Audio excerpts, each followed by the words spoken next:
अच्छा जी, last topic है कार्डियोवास्कुलर डिसऑर्डर्स का, कार्डियोमायोपैथी।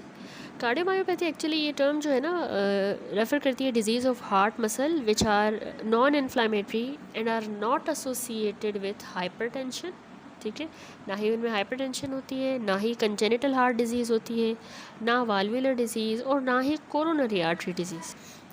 ठीक है, तो नॉन इन्फ्लामेटरी होती है, तो उन हार्ट मसल की डिजीज़ होती है, उसको कहते हैं कार्डियोमायोपैथी। ठीक है, यूजुअली इस तरह की डिजीज़ में अदरवाइज अनएक्सप्लेन्ड वेंट्रिकुलर डिसफंक्शन हो जाता है, यानी हार्ट फेलियर होता है, unresponsive to digitalis, ventricular enlargement होती है और वेंट्रिकुलर एरिथमियाज होते हैं। ठीक है, तो ये वैसे सेवरल फॉर्म्स में होती है, वो सारी हम देखेंगे। केस उन्होंने प्रेजेंट किया है हाइपरट्रोफिक कार्डियोमायोपैथी का। 15-year-old बॉय है, उसको ओकेजनल शॉर्टनेस ऑफ ब्रेथ होता है और डिजीनेस ड्यूरिंग एक्सरसाइज। ठीक है, कभी कभार शॉर्टनेस ऑफ ब्रेथ इस 15 साल के बच्चे को और डिजीनेस होती है during exercise. Occasional chest pain भी होता है। History of loss of consciousness भी है उसको। वंस एक बार उसको लास्ट मंथ में जब वो फुटबॉल खेल रहा था तो बेहोश हो गया था। His grand father died suddenly at the age of 37। Unknown cause की वजह से उसके ग्रैंड फादर की भी डेथ हुई थी 37 की एज में। अदरवाइज बाकी सारे फैमिली मेम्बर्स के हेल्दी हैं। तो ये हाइपरट्रोफिक कार्डियोमायोपैथी का केस है। Actually cardiomyopathy is defined as a dysfunction of myocardium, the muscle of the heart. ठीक है, डिसफंक्शन ऑफ द मायोकार्डियम को कहते हैं। अब टाइप्स क्या हैं? एक होती है प्राइमरी। ठीक है, प्राइमरी में हमारे पास आती है डायलेटेड या congested cardiomyopathy. Number 2 hypertrophic cardiomyopathy. Number 3 restrictive cardiomyopathy. ठीक है, यही इसकी 3 मेन टाइप्स हैं और तीनों जो है क्लिनिकली कैसे मैनिफेस्ट करेंगी। तीनों में हार्ट फेलियर होता है, बच्चे को चेस्ट पेन होगा, डिस्निया, एरिथमियाज और सडन डेथ हो जाएगी। ठीक है, तो अच्छा इसने अलग नहीं किया कैटेगराइज सबको। थोड़ा सा मैं आपको बता दूं कि डायलेटेड या कंजेस्टेड कार्डियोमायोपैथी जो है मोस्ट कॉमन टाइप है, 90% बच्चों में, ज़्यादातर इडियोपैथिक या फेमिलियल होती है। ठीक है, अब इसमें और भी इटियोलॉजीज़ होती है क्यों ये हार्ट डायलेटेड या कंजेस्टेड कार्डियोमायोपैथी होती है। एक तो अल्कोहल अब्यूज़, वैसे क्रोनिक अल्कोहल अब्यूज़ एडल्ट्स में है ये कॉज। B1 थायामीन की डेफिशिएंसी। A B C से याद रखें कि कॉक्सेकी वायरस मायोकार्डाइटिस कॉक्सेकी वायरस B की वजह से, और D से याद रखें डॉक्सोरुबिसिन टॉक्सिसिटी की वजह से ये होती है। ठीक है, ABCD इसके कॉजेज याद रखें। इसमें जो हमें है हार्ट फेलियर के साइन मिलते हैं, S3 हार्ट साउंड मिलता है। अच्छा, माइट्रल रीगर्जिटेशन भी हमें इसमें मिलती है, और ये डायलेटेड है ना तो बलून शेप हो जाएगी हार्ट की चेस्ट एक्सरे पे।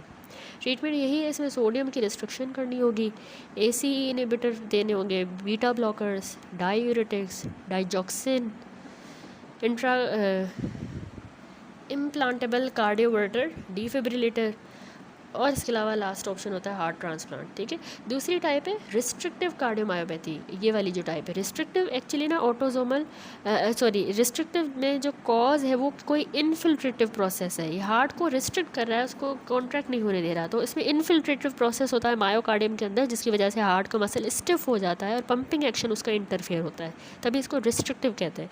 अब इस कार्डियोमायोपैथी को एग्जाम्प्लीफाइड करें बाय कार्डियक अमाइलोइडोसिस जैसे है, उसमें जो है दोनों राइट और लेफ्ट साइडेड हार्ट फेलियर होता है, अमाइलोइड प्रोटीन एक्यूमुलेट हो जाती है और वो रिस्ट्रिक्टिव कार्डियोमायोपैथी करवाती है। ठीक है, हाइपरट्रोफिक में आप याद रखें ऑटोजोमल डोमिनेंट है, इसमें commonly beta myosin heavy chain की म्यूटेशन होती है। ठीक है, बीटा मायोसिन हैवी चेन, ये ऑटोजोमल डोमिनेंट कैरेक्टरिस्टिक है। अच्छा, हाइपरट्रोफिक जिसका इन्होंने केस भी प्रेजेंट किया है, तो ग्रॉस कैरेक्टरिस्टिक क्या है, सारे जो हार्ट के चैम्बर्स होते हैं उनकी हाइपरट्रोफी हो जाएगी, स्पेशली वेंट्रिकुलर जो सेप्टम है ना उसकी भी इसमें हाइपरट्रोफी होती है, यानी इसमें हमें एसिमेट्रिकल सेप्टल हाइपरट्रोफी मिलती है। ठीक है, कार्डियोमायोपैथी में result in the left ventricular outflow obstruction, placing the patient in danger of syncope and even sudden death. Ventricle वो इतना सेप्टम हाइपरट्रोफी हो गया कि लेफ्ट वेंट्रिकल की आउटफ्लो ऑब्स्ट्रक्शन हो जाएगी, उसको रास्ता नहीं मिल रहा, तो पेशेंट को इसमें सिनकपी होती है और इवन सडन डेथ हो जाती है। ठीक है, तभी इस सिनेरियो में बच्चों को लॉस ऑफ कॉन्शियसनेस हुआ था कि हाइपरट्रोफी हो गई है सेप्टम की भी। तो इसका नमूना याद रखें, इसमें माइट्रल रीगर्जिटेशन है, systolic anterior motion of the mitral valve वो आगे आ जाता है, और एसिमेट्रिक हाइपरट्रोफी। ठीक है, ये चीज़ें हमें इको पे मिलेंगी हाइपरट्रोफिक कार्डियोमायोपैथी में। माइट्रल रीगर्जिटेशन मिलेगा, systolic anterior motion of the mitral valve and asymmetric hypertrophy. ठीक है, तो क्लिनिकल फाइंडिंग्स क्या है वैसे कार्डियोमायोपैथी की? बच्चे को डिस्निया होगा एक्सर्शन पे, ऑर्थोपनिया लेटने से डिस्निया, पैरोसिस्मल नॉकटर्नल डिस्निया, और लेफ्ट हार्ट फेलियर की वजह से ब्रोंकोस्पाज्म भी हो सकता है। अच्छा, एडिमा भी डिपेंडेंट एडिमा होगी राइट साइडेड हार्ट फेलियर की वजह से। टेकिपनिया हो सकता है, tachycardia, right ventricular heave, prominent P2, gallop rhythm, और माइट्रल के ट्राइकस्पिड वाल्व के रीगर्जिटेशन के मर्मर्स होंगे। ठीक है, there may be low blood pressure, narrow pulse pressure and pulsus alternans. अब इन्वेस्टिगेशन जो हम कार्डियोमायोपैथी में करवाएंगे, पहले तो चेस्ट एक्सरे में अगर कार्डियो जो डायलेटेड है उसमें कार्डियोमेगैली मिलेगी और पल्मोनरी वीनस कंजेशन मिलेगी। ईसीजी पे हमें जो है लेफ़्ट वेंट्रिकल की हाइपरट्रॉफी मिलेगी और रिदम डिस्टर्बेंसेस।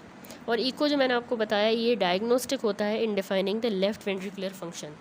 इको में अगर हाइपरट्रॉफिक है तो हाइपरट्रॉफिक में इको में माइट्रल रिगर्जिटेशन नज़र आएगा, systolic anterior motion of the mitral valve, asymmetric hypertrophy. ठीक है, तो यही इन्वेस्टिगेशन है, एक्सरे, ईसीजी, इको।